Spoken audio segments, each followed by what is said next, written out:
క్రీస్తునందు ప్రియ సహోదరి సహోదరులారా, మరి ముఖ్యంగా హైందవ సోదరులారా, హిందూ జనశక్తి సభ్యులారా, అలాగే సోదరా లలిత్ కుమార్, నీకు కూడా లోకరక్షకుడును అందరికీ ప్రభు అయిన క్రీస్తేశ్వరి పేరిట నాకు శుభములు తెలియజేస్తున్నాను.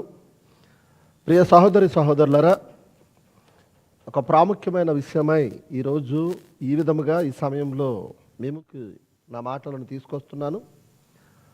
ఎందుకు నేను ఈ మాటలు ఇప్పుడు మాట్లాడవలసి వస్తుందో, ఈ వీడియో పెట్టవలసి వస్తుందో, ఈ లైవ్ ఇవ్వవలసి వస్తుందో అన్న సంగతి మీకు తెలియాలంటే, నా మాటలకు ముందు సహోదరుడు హిందూ జనశక్తి ప్రెసిడెంట్ లలిత్ కుమార్ గారు ఏం మాట్లాడారో ఒకసారి విందాం. తదుపరి విషయంలోకి వెళ్తాను. ఇంకపోతే విజయ్ కుమార్ గారు ఒక బంపర్ ఆఫర్ ఇచ్చారు. ఏంటంటే, మీకు నిజంగా అంత దమ్ము ధైర్యం ఉంటే మీ గ్రంథాలు కూడా పంచండి రా, అవసరమైతే మా చర్చిల్లో కూడా పంచండి, మీ మతం గురించి మీ మత గ్రంథాల గురించి చెప్పండి అని చెప్పి అన్నారు. కాబట్టి విజయ్ కుమార్ గారు, నేను మీకు ఒకసారి కాల్ చేస్తాను ఈ లైవ్ అయిపోయిన తర్వాత. మీకు కూడికలు ఎప్పుడు ఉంటే చెప్తే, అదే కూడికలో తీసివేతలు పెడతారు కదా ఏయోటి, అది నాకు పర్టికులర్గా అది ఇదని లేదండి. యవనస్తుల కూడికలైనా లేకపోతే స్త్రీల కూడికలు అంటారు, మీరు ఎట్లా పెడతారో నాకు తెలియదు. ఏ కూడిక పెడితే ఆ కూడిక రోజు ఖాళీగా ఉంటే చెప్పండి, నేను వస్తాను. వచ్చి నా గ్రంథాలైన భగవద్గీతలను మళ్ళీ మార్చాను అంటారేమో, ఇదిగోండి కోడ్ నెంబర్ 1031 గీతా ప్రెస్ వారి భగవద్గీతల్ని మీ చర్చిలో ఉండే వాళ్ళకి ఒకసారి భగవద్గీత గురించి చెప్పి నేను ఇస్తాను. ఎందుకంటే నేను మాట మీద నిలబడతా, మీరు అన్న మాట మీద మీరు నిలబడండి. మీరు అన్నారు మా దగ్గరికి వచ్చి మా చర్చిలో పంచి పెట్టండి దమ్ము ఉంటే అన్నారు. నేను హిందువుని, దమ్ము అనేది నాకు బై బ్లడ్ బై బర్త్ ఉంది. ఓకే, నేను వస్తాను. ఈ భగవద్గీత గొప్పతనం చెప్పి భగవద్గీతలు ఇస్తాను. నీలో ఎంత మానవత్వం ఉందో, నువ్వు చెప్పిన మాట మీద నీకు ఎంత నిబద్ధత ఉందో, నీ ధర్మం పట్ల నీకు ఎంత ధైర్యం ఉందో నేను చూస్తాను. చూసి ఆ రోజు నీ భగవద్గీతలు అక్కడ పంచుతాను. దాన్ని ఎంత గౌరవంగా మీ వాళ్ళు తీసుకుంటారో, ఎంత గౌరవంగా దాన్ని దాచుకుంటారో నేను చూస్తా. నేను మాట తప్పను, ఇప్పటిదాకా తప్పలేదు, ఇప్పుడు కూడా తప్పను. నా ఫోన్ ఎత్తండి మీరు. మీ ప్రార్థన శనివారమా ఆదివారమా, మీరు చెప్పిన టైంకి నేను వచ్చి నా గీతా పుస్తకాలు నేను పంచుతాను. ఈ భగవద్గీత వాణి ఏముంటుందో దాని గొప్పతనం కూడా నేను చెప్పి ఇస్తాను. మీలో ఉన్న పరమత సహనం ఏంటో ఆ రోజు నేను చూస్తాను. ఆ తర్వాత మిగతా అన్ని మాట్లాడదాం. బంపర్ ఆఫర్ మీరు నాకు ఇచ్చారనుకుంటున్నారేమో, నేను మీకు ఇస్తున్నా. మీ క్యారెక్టర్ని ప్రూవ్ చేసుకోండి. విన్నారు కదా, హిందూ జనశక్తి ప్రెసిడెంట్ లలిత్ కుమార్ గారు మాటలు విన్నారు కదా. ఆయన మాట్లాడుతూ, నేను రీసెంట్గా పెట్టిన వీడియోలో పరుష పదజాలంతో మాట్లాడిన మాటలను ఆయన ఆధారంగా తీసుకుని భగవద్గీతను పంచడానికి మీ చర్చికి వస్తాను, మీ సంఘానికి వస్తాను, దమ్ము ధైర్యం అన్నావు కదా, నాకు దమ్ము ధైర్యం ఉంది, బ్లడ్లోను హిందువుగా నా రక్తంలో ఉంది అని అంటూ ఏదో కాస్త పాపం బాధతో ఆవేదనతో నా మాటలకు బాగా కాలి ఆయన మాట్లాడుతూ, నీ క్యారెక్టర్ ఏంటో చూస్తాను అని అతను మాట్లాడాడు. సోదరా హిందూ జనశక్తి ప్రసాద్ గారు చాలా పెద్ద పెద్ద మాటలు మాట్లాడేశారు. నా క్యారెక్టర్ ఏంటో మాట్లాడే ముందు మీ క్యారెక్టర్ ఏంటో తెలుసుకోవాలని మీరు ఆలోచించుకోవాలని నేను మొదటగా తెలియజేస్తున్నాను. తర్వాత నేను మాట్లాడిన మాటల్లో ఏముందో అన్న సంగతి అందరూ చూశారు. ఒకసారి గుర్తు చేస్తున్నాను. బైబిల్ని పంచుతున్నా, బైబిల్ గురించి ప్రచారం చేస్తున్నా, బైబిల్కి సంబంధించిన క్రీస్తుకు సంబంధించిన కరపత్రాలు పంచుతున్నా, ఎందుకు భయపడి అడ్డుకుంటున్నారు? ఎందుకు మత స్వాతంత్ర హక్కును మీరు అడ్డుకుంటున్నారు? చేతనైతే మీ గ్రంథాలు పంచండిరా, మీ గ్రంథాల్లో ఉన్న మంచి చెప్పండిరా, చేతనైతే కరపత్రాల రూపంలో పంచండిరా, అవసరమైతే మేము కూడా పంచుతాం మా సంఘాల్లో అని నేను పరుష పదజాలంతో నేను వారికి పిలుపునిచ్చాను. లలిత్ కుమార్ గారు, మీరు స్పందించారు, చాలా సంతోషం. నేను ఇప్పటికీ ఆ మాట మీద కట్టుబడి ఉన్నాను. నా ఫోన్ లిఫ్ట్ చేయి అన్నారు. మీ ఫోన్ని లిఫ్ట్ చేయనంత పరిస్థితి మీకు నాకు అంత వివాదంగానే అంత అగాధంగానే మన మధ్య లేదు. ఆల్రెడీ మీరు నాతో ఫోన్లో మాట్లాడారు, రికార్డ్ చేసుకుంటున్నాను అన్నారు. మీరు రికార్డ్ చేసుకున్నది ఏమన్నా ఉంటే, నా మాటలు ఏమైనా తప్పు ఉంటే మీరు బయట పెట్టండి. నేను అప్పుడు ఇప్పుడు ఒకే మాట మీద ఉన్నాను, మిమ్మల్ని ఆహ్వానిస్తున్నాను. మీరు ఏదో ఒక మాట అన్నారు, ఏంటంటే నేను భగవద్గీత గొప్పతనం ఏదో చెప్పిస్తాను, నేను ఒక 10 నిమిషాలు మాట్లాడడానికి నాకు అవకాశం కావాలని మీరు అన్నారు. నేను ఒకటి మీకు ఒక ప్రశ్న వేస్తున్నాను, ఒక ప్రశ్న అడుగుతున్నాను. ఏంటంటే రోడ్డు మీద వీధులలో సువార్తను ప్రకటిస్తూ లేదా బైబిల్ పంచుతూ ప్రజలందరూ ప్రజానికమంతా ఎక్కడుందో అక్కడ బైబిల్ పంచుతూ కరపత్రాలు పంచుతున్నప్పుడే మీరు అడ్డుకుంటున్నారే. అలాంటిది ఒకానొక సమయంలో హైదరాబాదులో కుకట్పల్లిలో ఈస్టర్ రోజున సువార్తను ప్రకటిస్తున్న వారు కుకట్పల్లి ఏరియాలో మీ పరిసర ప్రాంతాల్లోకి వచ్చారని మీరు అడ్డుకొని నానా రభస చేశారే. మీ హైందవ దేవాలయాలు పరిసర ప్రాంతాలలో ఒకవేళ అన్యమత ప్రచారం లేదా క్రైస్తవ మత ప్రచారం జరిగితే పెద్ద నేరంగా పరిగణిస్తున్నారే. అలాంటిది మీరు మా సంఘము ఆరాధన జరిగే సమయంలో ఆరాధన స్థలములో మీలాంటి వారు ఎవరో వచ్చి నిలబడి మాట్లాడడానికి అవకాశం ఇస్తాను అని నేను మాట్లాడలేదు. మనిషి అన్నవాడు నీలాంటి వాడికి, లలిత్ కుమార్ నీకే చెప్తున్నాను, మనిషి అన్నవాడు నీలాంటి వాడికి పరిశుద్ధ స్థలమైన దేవుని మందిరంలో డయాస్ మీద మాట్లాడడానికి ఏ క్రైస్తవుడు ఒప్పుకోడు. మనిషి అన్న క్రైస్తవుడు ఎవడో ఒప్పుకోడు. అయినా పరమత సహనం ఉంది గనుక, నాకు పరమత సహనం ఉందో లేదో అని అడిగావు. నీకు తెలుసు నీ దేవాలయంలో, నువ్వు రామాలయంలో కానీ శివాలయంలో కానీ వెంకటేశ్వరాలయంలో కానీ నీవు నాతో ఒక కార్యక్రమం చేయగలవా, ఒక ప్రోగ్రాం చేయగలవా? నేను నా చర్చిలో, నేను ప్రభువుని ఆరాధించే సంఘములో డయాస్ మీద నిన్ను కూర్చోబెట్టి ఒక లైవ్ షో చేశాను. మర్చిపోయావా లలిత్ కుమార్? నాకెంత పరమత సహనం ఉందో ఆ రోజు 2 గంటల వ్యవధిలో నువ్వు మాట్లాడే ప్రతి మాటను సహించి సమాధానం చెప్పాను. అడ్డదిడ్డం తిరిగి వంకర మాటలు పలికి సోకున్న వీకేఆర్ లైవ్ షోకున్న విలువలను తొంగలు తొక్కేసావు నీవు ఆ రోజు. అయినా సహించాను, ప్రేమించాను. సహించిన నా విధానాన్ని చివరిగా నువ్వు పొగిడావు. లలిత్ కుమార్ గారు గుర్తు తెచ్చుకోండి, నేను ఎంత పరుష పదజాలంతో మాట్లాడుతున్నా, ఎంత వ్యతిరేకిస్తున్నా, మీరు ఇంత సహనంతో విన్నందుకు మీకు కూడా ధన్యవాదాలని ఆ రోజు చెప్పావు. వెళ్ళిపోతున్న నిన్ను పిలిచి భగవద్గీత నిన్ను అడిగి తీసుకుని నేను చదువుతానని చెప్పాను. 2 నెలల తర్వాత మాట్లాడుకుందాం అన్నాను. దేని గురించి మాట్లాడుకుందామని అన్నాను?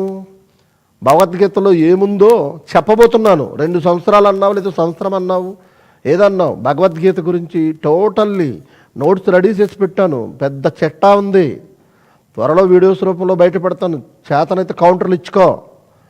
నేను భగవద్గీత చదివాను, నువ్వు ఇచ్చిన భగవద్గీత చదివాను, నీ మీద గౌరవంతో చదివాను, పరమత సహనంతో చదివాను. అందులో ఉన్న మంచేదో చెడేదో బయటపెడతాను. భగవద్గీతలో మంచే ఉందని మీరు అనుకుంటున్నారు. సమాజానికి ఎంత హానికరమైన సంగతులు ఉన్నాయన్న సంగతి నేను బయటపెడతాను. కంగారు పడక సోదరా లలిత్ కుమార్. ఇకపోతే ఆరాధన జరిగే సమయములో, ఆరాధనా స్థలములో డయాస్ మీద నీలాంటి వాడిని నిలబెట్టి దేని గురించో మాట్లాడించే అంత నీతి నిజాయితీ ఉన్న ఏ క్రైస్తవుడు ఒప్పుకోడు. ఆ సందర్భానికి నేను అన్న మాటలు ఒక్కసారి గుర్తు తెచ్చుకోండి. నేనేమని పిలుపునిచ్చాను? చేతనైతే పంచడరు మీ గ్రంథాలు, మాకు కూడా ఇవ్వండి, మా సంఘాలలో పంచుతామన్నాను. నేనే పంచుతాను అంటున్నాను.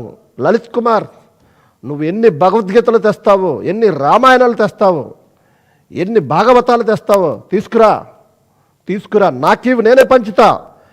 నా ప్రకటనలు ఆరాధన సమయంలో ముగింపు ప్రార్థనకు ముందు ప్రకటనలు ఉంటాయి. ఆ ప్రకటనలో ఇష్టమైన వారు తీసుకుని వెళ్ళి చదవండి అని కూడా చెప్తాను. నేను నాకు ఆ ధైర్యం ఉంది. మరలా చెప్తున్నా, జబ్బసరిచి చెప్తున్నా లలిత్ కుమార్, నీకు చేతనైతే తీసుకురా భగవద్గీతలు, నేనే పంచుతా. లేదా చర్చ అయిపోయే సమయానికి, ఆరాధన అయిపోయే సమయానికి గేట్ దగ్గరుండి నువ్వే పంచుకో, నేను అవకాశం ఇస్తా. నీ దేవాలయాల పరిసర ప్రాంతాలలోనికి ఏ క్రైస్తవ ప్రచారాన్ని మీరు రానివ్వరు. మీరుండే వీధులలోనికి, మీరుండే పరిసర ప్రాంతాల్లో, మీరుండే విలేజ్లోనికి రానివ్వని భయంకరమైన దుష్టులు మీరు. కానీ పరమత సహనం ఉంది నాకు. నా చర్చ్ గేట్ దగ్గరుండి నువ్వు పంచుకో, నేను అవకాశం ఇస్తున్నా, పంచుకో. ప్రకటనలో నేనే ప్రకటిస్తా, చెబుతాను. హిందూ జనశక్తి ప్రెసిడెంట్ అయిన లలిత్ కుమార్ గారు భగవద్గీతలు పంచడానికి మన సంఘం దగ్గరకు వచ్చారు. ఇష్టమైన వారు తీసుకోండి, కష్టమైన వారు మీ ఇష్టం అని నేను చెప్పి వదిలిపెట్టేస్తా. మీరు పంచండి, 100 తెస్తారు, 200 తెస్తారు, 1000 తెస్తారు, పంచండి. నాకు ఇవ్వండి, పెద్ద ప్యాక్ ఇవ్వండి, నేను వెళ్ళిన ప్రతి చోట కూడా పంచుతాను, నాకు ఆ ధైర్యం ఉంది. బైబిల్ పంచుతాను, భగవద్గీత పంచుతాను. మరలా పిలుపునిస్తున్నాను. నేను అన్న మాటల్లో రానాయన నువ్వు వచ్చి ఆరాధన సమయంలో నా డయాసిక్కి బోధించు అని నేనేం చెప్పలా. నా సంఘంలో నేను పంచుతానన్నాను. నేను పంచడం ఇష్టం లేదా, నువ్వే పంచుతావరా. ఇంకా నువ్వేదైనా చెప్పుకోవాలనుకుంటే నా చర్చ్ బయట, నేను నిర్వహించే చర్చ్ బయట డీజే సౌండ్ పెట్టుకో, మెగాఫోన్ పెట్టుకో, పెద్ద సౌండ్ పెట్టుకో, చెప్పుకో, వెళ్ళే వాళ్ళందరికీ పంచుకో. నేను కాదన్నా, నా చర్చ్ ముందు పంచుకో, పిలిపిస్తున్నాను, నా సంఘం ముందు పంచుకో. ఇది క్రైస్తవుడి యొక్క లక్షణం. మీ ఇలా భయపడిపోము. భగవద్గీత పంచినంత మాత్రాన అమ్మో మారిపోతారేమో క్రైస్తవులు అందరూ, భగవద్గీత నమ్మి అందులోకి మారిపోతారేమో అన్న భయం నాకు లేదు. రోషం కలిగిన దేవుని కుమారుణ్ణి నేను, రోషం కలిగిన దేవుని కుమారుణ్ణి. పంచి ఎన్ని గ్రంథాలు తెస్తావో నేనే పంచుతానంటున్నానుగా. నేను 10 నిమిషాలు మాట్లాడి అప్పుడు పంచుతానంటున్నాను. నీలాంటి వాడికి ఎవడిస్తాడు అసలు అవకాశం? ఆరాధన స్థలం, పరిశుద్ధ స్థలంలో నీలాంటి వాడిని ఎవడు ఎక్కించడు డయాస్. ఒకప్పుడు నేను ఎక్కించా. ఇక మీద భవిష్యత్తులో నీలాంటి వాడిని అలాంటి డయాస్ ఎక్కనివ్వకూడదని నిర్ణయించుకున్నా. ఇంకో విషయం చెప్తున్నాను. ఏంటి బాబు, దమ్ము ధైర్యం నీ బ్లడ్లో ఉందా? హనీ జాన్సన్తో డిబేట్కి ఎందుకు ఒప్పుకోవడం లేదు బాబు? సార్ లలిత్ కుమార్ సార్, నా సోదరుడు హనీ జాన్సన్ జబ్బసరిచి పిలిచాడు, రండి తేల్చుకుందాం. ఏ గ్రంథాలు హింసను ప్రేరేపిస్తున్నాయో, ఏ మత గ్రంథాల్లో హింస ఉందో, ఎందుకు డిబేట్ చేయడం లేదు? ఎప్పటికీ పిలుస్తున్నా, నా సోదరుని పక్షంగా పిలుస్తున్నా. హనీ జాన్సన్తో డిబేట్కి సిద్ధమా? ఏమన్నా ఇందాక ఫోన్లో మాట్లాడుతూ, మనిషి అన్నవాడు ఎవరైనా హనీ జాన్సన్తో డిబేట్ చేస్తాడా? మరి మనిషి అన్నవాడు ఎవడైనా సరే నీలాంటివన్నీ పరిశుద్ధ స్థలంలో వేదికెక్కించి మాట్లాడిస్తాడా? మాట్లాడించాడు. నీ బుద్ధి తెలిసిపోయింది, నీ దుర్బుద్ధి తెలిసిపోయింది. పాపులారిటీ లేదా? బాగా అసూయ వస్తుంది కదా, నీకంటే ముందు నీ వాళ్ళ ముందుకు వెళ్ళిపోతున్నారని అసూయతో ఇప్పుడు ఎలా వేదికలు ఎక్కాలని చూస్తున్నావా? అబ్బా ఎంత రోషం వచ్చేసింది. పంచడ్ర దమ్ము ధైర్యం ఉంటే అని నేను అన్న మాటకి ఎంత రోషం వచ్చింది. పంచు, తెలుగు రాష్ట్రాల్లో పంచు. నీకు చేతనైతే మొత్తం నువ్వు కొన్ని గ్రంథాలన్నీ కొని డబ్బులు బాగా దండి కొని పంచు. వద్దంటారు, ఎవరు అడ్డుకోరు. ఏ క్రైస్తవుడు నీవు పంచే నీ గ్రంథాలను అడ్డుకోరు, నీ గ్రంథాలకు సంబంధించిన కరపత్రాలు అడ్డుకోరు, నీ ప్రచారాన్ని ఎవరు అడ్డుకోరు. నేను చెబుతున్నా, నీ ప్రచారాన్ని ఎవరు అడ్డుకోరు. తెలుగు రాష్ట్రాల్లో పంచుకో. తెలుగు రాష్ట్రాల్లో క్రైస్తవుడు అన్నవాడు విదేశాల్లో కూడా చాలామంది మీ ఇస్కాన్ ప్రచారకులు పంచుతున్నారే, అన్ని చోట్ల భగవద్గీతలు ఇచ్చి డబ్బులు వసూలు చేసుకుంటున్నారే, ఎవరైనా అడ్డుకున్నారా? ఏ క్రైస్తవుడైనా అడ్డుకున్నాడా? చెప్పు చరిత్రలో ఏ క్రైస్తవుడైనా? పరమత సహనం గలవాడు క్రైస్తవుడు. నువ్వు పరమత సహనం గలవాడు కాదు కాబట్టే ఇష్టానుసారంగా దాడులు చేస్తున్నారు, బూతులు తిడుతున్నారు. నోరు తెరిస్తే అమ్మ, అక్క, అయ్య, ఇది తప్ప నోటికి ఏమీ నేర్పలేదురా మీ ధర్మం. మీకు సిగ్గు తెచ్చుకోండి, సిగ్గు. మీ ధర్మం ఇదే నేర్పిందా? మీ నోటి బూతులు చూసి, మీ పదజాలాన్ని చూసి, మీ దాడులను చూసి, మీ తత్వాలను చూసి ఇదేనా వారు నేర్చుకున్న ధర్మం అని సిగ్గుపడుతున్నాం మేము. అమాయకులైన హైందవ సోదరులందరూ సిగ్గుపడుతున్నారు. సిగ్గు తెచ్చుకోండి. ఏడు దమ్ము ధైర్యం గురించి నువ్వు మాట్లాడతావా? దమ్ము ధైర్యం గురించి నువ్వు మాట్లాడతావా? అంత దమ్ము ధైర్యం ఉంటే నా సోదరుడు హనీ జాన్సన్తో డిబేట్కి సిద్ధపడు దమ్ము ధైర్యం ఉంటే. లేదా చేత కానివాడిలా ఉండు లలిత్ కుమార్. నీకు ఇప్పటివరకు చాలా గౌరవం ఇచ్చా. హనీ జాన్సన్కి నీకు మధ్యవర్తిగా ఉండి నేను డిబేట్ చేస్తాను, సిద్ధమాని అడిగాను. సైలెంట్ అయిపోయావు. ఎవరో చనిపోయారు, అలా కాలం గడిపేశావు. ఏదో చెప్పి సాకులు చెప్పి కాలం గడిపేశావు. ఎప్పటికైనా పోయింది ఏమీ లేదు. హనీ జాన్సన్తో డిబేట్కి సిద్ధమైతే మధ్యవర్తిగా నేనుండి నడిపిస్తా. నీకు దమ్ము ధైర్యం ఉందంటున్నావు కదా, ముందు దానికి సిద్ధపడు. ఇంకేదో లైవ్ షో విత్ వీకేఆర్లో పిలవండి నన్ను మాట్లాడతానంటారు. నీలాంటి వాడిని షో యొక్క విలువలు అసలు ఎందుకు? లైవ్ షో విత్ వీకేఆర్ వచ్చిన గెస్ట్ ఏమడిగితే ఏం సమాధానం చెప్పాలి, అడిగిన దానికి సమాధానం చెప్పాలా, వచ్చి లైవ్ షో నిర్వహించేవాడి మీద బురద జల్లాలా, వాడి మతం మీద బురద జల్లాలా, ఇలాంటి ఆలోచనలు చేసే వాడిని లైవ్ షోలో ఎవడో కూర్చోబెట్టాడు. ఒకసారి కూర్చోబెట్టినందుకు నీ తత్వం ఏంటో, నీ బుద్ధి ఏంటో, నీ దుర్బుద్ధి ఏంటో తెలిసిపోయింది లలిత్ కుమార్. చెబుతున్నాను, దీని మీద మళ్ళీ ఏదో నువ్వు కౌంటర్ ఏదో మాట్లాడేస్తానంటావేమో. నువ్వు మాట్లాడే మాటకు మరలా రిప్లై ఇవ్వను. మొదటిసారి చివరిసారి నీకు రిప్లై ఇస్తున్నా. నీకు చేతనైతే వేరేది ఏదైనా మాట్లాడుకో. మరలా చెప్తున్నావు లలిత్ కుమార్, నువ్వు నిజంగా భగవద్గీత పంచాలి, మా పరమత సహనాన్ని నువ్వు పరీక్షించాలనుకుంటే రా మా సంఘానికి రా, గేటు దగ్గర నిలబడు. ముగించే సమయానికి నేను ప్రకటన చేస్తాను, పలానా లలిత్ కుమార్ గారు వచ్చారు, ఆయన భగవద్గీతలు పంచుతాడట, ఇష్టమైన వారందరూ తీసుకోండి అని నేనే చెబుతా. ఇష్టమైన మా సంఘ బిడ్డ ప్రతి ఒక్కరూ తీసుకుంటారు, ఇష్టం లేనో తీసుకోరు, నేనేం చేయలేను. నేనైతే తీసుకుంటాను. గతంలో మీరే ఇచ్చారు, పిలిచి మరీ తీసుకున్నాను భగవద్గీత, భద్రంగా ఉంచాను సెల్ఫ్లో. భగవద్గీత కాదు, చాలా హైందవ గ్రంథాలు కొన్నాను. డబ్బులు వేస్ట్ అబ్బా, పంచండి ఫ్రీగా. నాకు కావాలి, నాకు ఉపనిషత్తులు కావాలి, వేదాలు కావాలి, భాగవతం కావాలి, చాలా గ్రంథాలు కావాలి. నాకు కావాలి, కొనలేకపోతున్నాను, నేను మొయ్యలేకపోతున్నాను. సెల్ఫ్లు సరిపోవడం లేదు, ఇంత ఉన్నాయి లాట్లు, ఇంత ఉన్నాయి. సో మా జీవగ్రంథం ఎంత ఉందో ఇది చాలు అజ్ఞానాన్ని నరికేయడానికి, అజ్ఞానాన్ని నరికివేసే ఆత్మజ్ఞాన ఖడ్గం ఇది చాలు. మీరు ఎన్ని గ్రంథాలు తెచ్చుకుంటారో తెచ్చుకోండి, ఇది ఒక్కటి చాలు. సత్యవేద గ్రంథం, ఆత్మజ్ఞాన గ్రంథం, అజ్ఞానుల నోరు మూయించే ఆత్మజ్ఞాన ఖడ్గం తెగ నరుకుద్ది అజ్ఞానాన్ని. నీకు ఆ సంగతి తెలియదు. కొనలేకపోతున్నాను నా గ్రంథాలు, పంచండర్రా. మీరు ఎక్కడ తెలుగు రాష్ట్రాల్లో పంచినా పంచకపోయినా పర్వాలేదు, మా సంఘం దగ్గరకు వచ్చి పంచండి.